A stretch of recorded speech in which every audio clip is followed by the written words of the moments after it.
je te montre comment diminuer le temps de cuisson de la vermicelle. Bienvenue sur ma page Bainia Cuisine. Aujourd'hui, on fait de la vermicelle au gras accompagnée de poulet au four. On va commencer par le poulet assaisonné avec les épices que voici. Le poulet était bien nettoyé, bien sûr. On rajoute aussi un peu d'huile et puis on va laisser mariner quelques minutes. Et on va pré-cuire ça pendant 15 minutes dans une casserole. Après 15 minutes, le poulet est à mi-cuisson. On va l'enlever et puis on va mettre ça dans un plat. Allons au four. On va enfourner ça à 200 degrés pour 40 minutes. On réserve le jus de cuisson pour utilisation ultérieure. Je vais m'occuper de la vermicelle. On la renverse dans un bol et puis on va y ajouter un filet d'huile. On mélange pour que ce soit bien homogène. Et ensuite, on va cuire ça une première fois à la vapeur pendant 10 minutes. Ceci est notre seule cuisson à la vapeur. Ça permettra de donner de la consistance au vermicelle pendant la suite de la recette. On passe ensuite à notre base aromatique, notre mélange d'assaisonnement.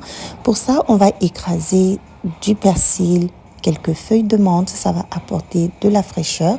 Je rajoute aussi des flocons de piment. Vous pouvez ajouter du piment frais, du poivre, du sel et puis de l'ail. Et ensuite, dernièrement, on va aussi ajouter du poivron vert et puis un peu d'huile pour pouvoir relier tout ça. Voilà ce qu'on obtient après avoir très bien écrasé. Vous pouvez aussi faire ce processus avec un mortier. Dans une casserole, on va rajouter de l'huile et puis un oignon découpé en petits carrés, en petits dés. Ensuite, je vais aussi rajouter de la pâte de tomate, 2 cuillères de pâte de tomate et on laisse frire très bien la pâte de tomate. Ensuite, je vais rajouter le restant, le bouillon du poulet. On va bien sûr enlever l'excédent d'huile et puis on va rajouter le bouillon à la sauce. On mélange bien et puis on va rajouter de la macédoine. Ici, j'ai de la macédoine congelée. Vous pouvez utiliser de la macédoine fraîche. Et puis, on va maintenant rajouter notre assaisonnement, c'est-à-dire notre base aromatique. Ça sent déjà très, très bon. Alors, on laisse cuire ça quelques minutes aussi. La vermicelle a cuit pendant 10 minutes.